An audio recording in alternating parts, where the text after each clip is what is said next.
શું કામ બે ભ્રમરની વચ્ચે સ્ત્રી ચાંદલો કરે? આ બધું હવે એમ કે કાણા પાડીને બધી જગ્યાએ દાગીના પહેરાવી દીધા, સ્ત્રીને આમ કરી દીધું, સ્ત્રીને તેમ કરી દીધું. વિચારીએ તો સમજાય કે સ્ત્રીનો શૃંગાર જ સ્ત્રીનું અસ્તિત્વ છે. આપણને આમ સહેજ સ્ત્રી જેવો પુરુષ ગમે છે? હા કે ના? તો પુરુષ જેવી સ્ત્રી ગમશે? ઈશ્વરે બંનેને કેટલા સુંદર બનાવ્યા છે. એકબીજા વગર અપૂર્ણ એવા આ બેને ઈશ્વરે જ્યારે બનાવ્યા છે ત્યારે બંનેને પોતપોતાનું મહત્વ સમજાય, બંનેને પોતપોતાનું કોન્ટ્રીબ્યુશન સમજાય. કેટલા બધા ડિવોર્સ થાય છે. તમે જુઓ, હજી તો આમ આલ્બમ ના આવ્યું હોય, કેટરિંગના પૈસા ના ચૂકવાયા હોય,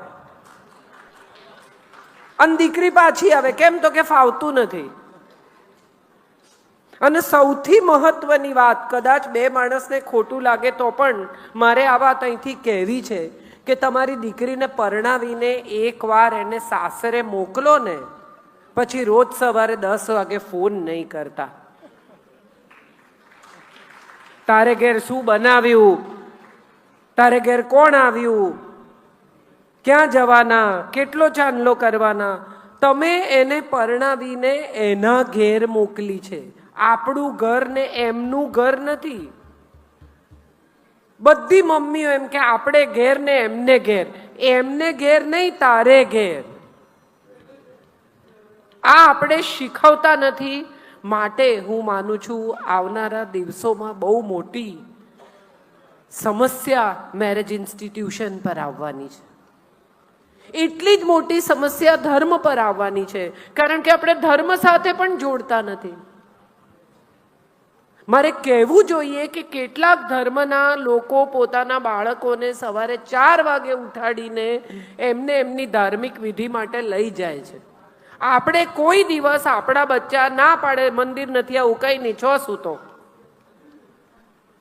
કદી એવું કહ્યું કે ઉઠ ચલ, સમય છે આ બ્રાહ્મ મુહૂર્તનો, ઈશ્વરને યાદ કરીએ, ઘરમાં પૂજા કરીએ, ઘરમાં યજ્ઞ કરીએ, ઈશ્વરનું નામ લઈએ. કયા ઈશ્વરને આપણે કેમ ભજીએ છીએ? મહાદેવ કેમ કહેવાય છે? આવા કોઈ પણ પ્રકારના જ્ઞાનમાં આપણે આપણા સંતાનોને ધ્યાન આપતા નથી. પિનોકિયોને સિન્ડ્રેલાની વાર્તાઓ કહીએ છીએ, પણ આપણે દશાવતારની વાર્તા કહેતા નથી. આપણે રાઇમ શીખવાડીએ, ટ્વિંકલ ટ્વિંકલ લિટલ સ્ટાર, પણ આપણે કોઈ દિવસ શ્લોક શીખવતા નથી. ચાલો સાથે મળીને ધર્મને પુનઃસ્થાપિત કરીએ. ધારયતી ઇતિ ધર્મ, જે તમને ધારણ કરે છે, ટકાવે છે, તે ધર્મ છે. જો આપણે જ નહીં ટકીએ તો ક્યાં જઈશું, શું કરીશું? આવો પ્રશ્ન આપણે સૌએ એકબીજાને પૂછવાનો છે ને જાતને પણ પૂછવાનો છે. આપણને જેણે ટકાવ્યા છે, આપણા અસ્તિત્વની જે ઓળખ છે, આપણા હોવાની જે ઓળખ છે, એને જ આપણે ભૂલી રહ્યા છીએ. જ્ઞાતિ જાતિમાં નહીં માનવાનું. મારા એક અંકલ છે, બહુ ઇન્ટરેસ્ટિંગ છે. એ આંતરજ્ઞાતીય લગ્ન વિશે બહુ સરસ વાત કહે છે. માનવી ન માનવી તમારા પર છે, પણ મને બહુ ગમી આ વાત, એટલે તમારી સાથે શેર કરું છું. એ એમ કહે છે કે કાગડો કોઈ દિવસ પોપટને પરણે છે? હા કે ના? મોર કોઈ દિવસ હંસ જોડે લગ્ન કરે છે? સિંહ કોઈ દિવસ હરણને પરણે છે? પ્રાણીને પણ ખબર છે કે પોતાના જેવાની સાથે જ ગોઠવાઈ શકાય, તો માણસને કેમ નથી સમજાતું? એ સવાલ તમારા સંતાનોને તમારે સમજાવવાનો છે. એ સંસ્કાર, એ ઉછેર, એ જે રીતે તમારું બાળક મોટું થયું છે, તમારા ઘરમાં જે ભોજન પ્રથા છે, તમારા ઘરમાં જે પ્રકારનો ઉછેર છે, તમારા ઘરમાં જે પ્રકારનું જ્ઞાન છે, એ તમારા બાળકને તમે સમજાવો કે આંતરજ્ઞાતીય લગ્ન કરવાથી થોડો વખત લાગશે કે બહુ મોટી બહાદુરી કરી નાખી, બહુ બધું કરી નાખ્યું, પણ આગળ જતા સમજાશે કે સમસ્યા કેટલી મોટી છે. લવ જેહાદ આપણી દીકરીઓને કહેવી જ જોઈએ. અહીંથી એ વાત માટે કહું છું કે આપણી દીકરીઓને આપણા હૃદય સાથે લગાવીને રાખો. પિતા એનો મિત્ર હોવો જોઈએ. એના મિત્રો કોણ છે એની તમને ખબર હોવી જોઈએ. તમારી દીકરી તમારાથી ડરશે તો તમને નહીં કહે કે કોને મળે છે, ક્યાં જાય છે. ઘરમાં સંવાદનું નિર્માણ થાય. આપણા બાળકો આપણી સાથે વાત કરતા થાય. આપણા બાળકો આપણી સાથે શેર કરતા થાય. હું માનું છું આ બહુ જરૂરી છે. બ્રહ્મ તેજ જેનામાં છે એ બ્રાહ્મણ છે. જે બ્રહ્માના પુત્રો છે તે બ્રાહ્મણ છે. જે જ્ઞાન વહેંચે છે જગતમાં એ બ્રાહ્મણ છે. વિદ્યા આપવી અને લેવી એ જેનો વ્યવસાય છે એ બ્રાહ્મણ છે. આ બધું આપણે ભૂલી ગયા છીએ. આપણું ભોજન પ્રથા, આપણી જીવન પ્રથા, આપણી જીવનશૈલી. હું માનું છું આ યજ્ઞેશભાઈએ જે ઉપક્રમ કર્યો છે એ આપણને સૌને ફરી એકવાર યાદ કરાવશે કે આપણે શું કરવાનું છે, આપણે કેમ જીવવાનું છે, આપણી જીવનશૈલી શું છે, આપણી પ્રથા શું છે. તમે વિચાર કરો, પરશુરામનું ચિત્ર મેં બહાર જોયું. આપણે વિચારીએ તો સમજાય કે શસ્ત્ર પણ ધારણ કરતા હતા. દ્રોણ પણ શસ્ત્ર ધારણ કરતા હતા. શાસ્ત્ર શસ્ત્ર તમામ વિદ્યાઓ જેને આવડતી હતી એ બ્રાહ્મણ હતા. રાજકુમારોને જે ભણાવતા હતા એ બ્રાહ્મણ હતા. કૃષ્ણ જેને પગે લાગે છે એ સાંદીપની ઋષિ છે, એ બ્રાહ્મણ છે. આપણે વિચારીએ તો આપણને સમજાય કે ઈશ્વર જેને નમે છે એ વશિષ્ઠ છે, જે રામ જેને નમે છે એ પણ બ્રાહ્મણ છે. તો આપણા તમામ ગુરુઓ ઋષિઓને એકવાર ફરી યાદ કરીએ. જ્ઞાનની આપણી પરંપરામાં પાછા ફરીએ.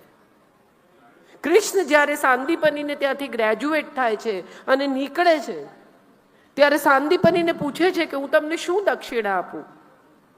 અને સાંદીપની ત્યારે એને કહે છે કે તમે મને શું દક્ષિણા આપશો? 64 વિદ્યાના જાણકાર તમે, ઈશ્વર, તમે મારી પાસે આવ્યા, રહ્યા, ભણ્યા, એ જ મારે માટે મોટી વાત છે. હું શું માગું તમારી પાસે? છતાં કૃષ્ણ ઇન્સિસ્ટ કરે છે કે ના, કંઈ આપ્યા વગર તો મને વિદ્યા ચઢે નહીં. ગુરુ દક્ષિણા તો મારે આપવી જોઈએ. અને ત્યારે સાંદીપની ઋષિના પત્ની કહે છે કે મારા દીકરાને સાંદીપનને પંચજન્ય રાક્ષસ ઉઠાવી ગયો છે, એને લઈ આવ જા કૃષ્ણ. કૃષ્ણ જાય છે, પંચજન્ય સાથે યુદ્ધ કરે છે પાતાળમાં. પંચજન્ય શંખ લાવે છે, દીકરાને લઈને આવે છે, માને સોંપે છે. અને ત્યારે માં કહે છે કે હું મારા સમગ્ર તપથી તને કંઈ આપવા માંગુ છું. માગ. કૃષ્ણ શું માગે છે? કંઈ પણ માગી શક્યા હોત. અમરત્વ માગી શક્યા હોત, જીવનમાં બીજી કોઈ ચીજ માગી શક્યા હોત, પણ કૃષ્ણ માગે છે માતૃ હસ્તે ને ભોજનમ. મને માના હાથનું ભોજન જીવનભર મળે એવા આશીર્વાદ આપો. અને એટલે શું કરે? માં ભેગી જાય ગેસ કુકર લઈને, જ્યાં જાય ત્યાં રાંધી આપે? ના. જે સ્ત્રી જમાડે એ માં થઈને જમાડે. જે પૂજા કરે એ માં થઈને તારી પૂજા કરે. જે તને લાડ કરે એ માં થઈને તને લાડ કરે. એકમાત્ર ઈશ્વર જેનું બાળ સ્વરૂપ પૂજાય છે એ કૃષ્ણ છે. અને એટલા માટે છે કારણ કે બ્રાહ્મણ પત્ની, ગુરુ પત્નીના આશીર્વાદથી એનું બાળ સ્વરૂપ 5000 વર્ષે પૂજાય છે. તમે વિચારો તો સમજાય કે ગુરુ પત્નીના આશીર્વાદમાં કેટલી તાકાત છે. બધા ગણપતિ લાવે, ગણપતિની પૂજા કરે, ગણપતિને પધરાવી આવે, પણ એ કેમ કરે છે એ કોઈને ખબર છે? આપણે કોઈ દિવસ આપણા સંતાનને આ કથા કહી કે ગણપતિ કેમ લાવવાના? એ કથા શું છે? મહાભારત લખવા માટે આમંત્રિત કરે છે ગણપતિને. ગરમી બહુ છે, એ તો સ્વર્ગમાંથી આવ્યા છે. અને બેસીને લખવાનું, ગુફામાં બેસીને લખવાનું, એટલે માટીનો લેપ કરે છે, ઠંડી માટી. અને માટી ધીમે ધીમે સુકાઈને શરીર પર કડક થઈ ગઈ છે. અને માટે એમને ઊંચકીને આખા નદીમાં પધરાવે છે, જેથી એ માટી એમના શરીર પરથી નીકળી જાય, ગણપતિ સ્વચ્છ થાય. અને જ્યારે નીકળે છે ત્યારે વેદવ્યાસના પત્ની એને કહે છે કે બસ તું જઈશ, તારી સાથે બહુ માયા થઈ ગઈ, પ્રેમ થઈ ગયો, સ્નેહ થઈ ગયો. અને ત્યારે ગણપતિ વચન આપે છે કે મહાભારત ન લખવાનું હોય તો પણ હું દર વર્ષે તમારે ત્યાં અતિથિ થઈને આવીશ. આ છે ગણપતિ લાવવાનું મહત્વ. આપણે કહેતા નથી આ વાર્તાઓ આપણા સંતાનોને, માટે આપણા સંતાનો જાણતા નથી. આ કથાઓ ઉપલબ્ધ છે. હિતોપદેશ, પંચતંત્ર, આપણે કહીએ મોરલ ઓફ ધ સ્ટોરી અંગ્રેજીમાં, પંચતંત્ર જેવી મોરલ ઓફ ધ સ્ટોરી જગતમાં ક્યાંય છે જ નહીં. હિતોપદેશ જેવી કથાઓ ક્યાંય છે જ નહીં. તમારા બાળકને ટોમ એન્ડ જેરી બતાવવાને બદલે જેમાં માત્ર હિંસા છે, એકબીજાને મારી નાખવા દોડતા ઉંદરડા અને બિલાડાની કથાને બદલે તમારા બાળકને આ પંચતંત્ર હિતોપદેશની કથાઓ સંભળાવો. દાદા દાદી જો ઘરમાં ફ્રી હોય તો મને લાગે છે કે ગુજરાતી ભાષા સાથે જોડો, ધર્મ સાથે જોડો, શ્લોક શીખવાડો. મને હજી યાદ છે કે મારા દીકરાને મારા સાસુ રોજ રાત્રે સૂતી વખતે એને કે ચલો આપણે કૃષ્ણાય વાસુદેવાય હરએ પરમાત્માને પ્રણત ક્લેશનાશાય ગોવિંદાય નમો નમઃ. તો કોઈ વાર બહારથી પછી મોટો થઈ ગયો ને બહારથી આવે ને મોડું થઈ ગયું હોય ને એમ થાય દાદીને સૂઈ જવું હશે તો ચપ્પલ ઉતારતા ઉતારતા કૃષ્ણાય વાસુદેવાય હરએ પરમાત્માને. પણ આજે પણ મારો દીકરો 25 વર્ષનો શ્લોક બોલ્યા વગર સૂઈ શકતો નથી, કારણ કે સંસ્કાર ગળથુથીમાં ગયા છે.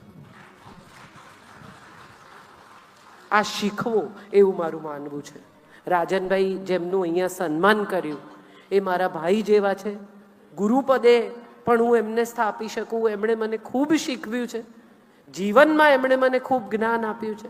અત્યંત સાત્વિક વ્યક્તિ છે, અનેક યજ્ઞો કરે છે અને એમની પાસેથી હું ખૂબ શીખી છું. અને એમની પાસેથી એ શીખી છું કે બ્રાહ્મણ જે છે એને જગત નમે છે, પણ એ બ્રાહ્મણે જગત નમે એવા થવું પડશે. તમને કોઈ ત્યારે નમી શકે જ્યારે તમે એ નમવાને લાયક બનો. તો ચાલો આપણા જ્ઞાનને કોઈ નમે, આપણી જીવનશૈલીને કોઈ નમે, આપણી પવિત્રતાને કોઈ નમે, આપણી શુદ્ધતાને કોઈ નમે એવા બનીએ. આપણા બ્રહ્મતેજને ફરી એકવાર ચમકાવીએ. બહુ વખતથી કશું શેલ્ફ પર પડ્યું હોય ને તો પડ્યું રહે, એના પર ધૂળ જામતી જાય. મને લાગે છે આ ધૂળ જામી ગઈ છે સૌ પર. આવા કાર્યક્રમો શેલ્ફ પર પડેલા આપણા બ્રહ્મતેજને ચમકાવવાનું કામ કરે છે. સૌ ફરી એકવાર જાગીએ, આપણી પરંપરાઓ તરફ પાછા ફરીએ, આપણા ધર્મને યાદ કરીએ, આપણી જીવનશૈલીને યાદ કરીએ અને આવનારી પેઢીને એ આપીએ. તો આવા કાર્યક્રમો સાર્થક થશે. બાકી બધા ભેગા થશે, ખાશે પીશે, ગીતો સાંભળશે ને ઘેર જશે. યજ્ઞેશભાઈની મહેનત માથે પડશે. તો મને લાગે છે થોડું જવાબદારી લઈએ સૌ. એક બહુ સરસ વાત છે, ઈચ વન ટીચ વન. એક જણ જો એક જણને પણ જ્ઞાન આપશે તો હું માનું છું આ જ્ઞાનનો વિસ્તાર બહુ સરસ રીતે થશે. ચાલો સાથે મળીને ફરી એકવાર દીવો પ્રગટાવીએ. એક દિવસ સૂરજ ડૂબતો હતો ત્યારે એને ચિંતા થઈ ગઈ કે અંધારું થઈ ગયું, હવે આ જગતમાં કેવી રીતે અજવાળું થશે. એણે સૌને પૂછ્યું કે તમે કરશો. એક નાનકડા દીવાએ હાથ ઊંચો કર્યો ને એમ કહ્યું કે એક ઘરનું અંધારું દૂર કરવાની જવાબદારી હું લઉં છું. મારાથી તારા જેટલું નહીં થાય, પણ હું એક ઘરનું અંધારું દૂર કરવાની જવાબદારી લઉં છું. તો મને લાગે છે આપણે પણ એક ઘરનું અંધારું દૂર કરીએ, આપણા ઘરનું અંધારું દૂર કરીએ.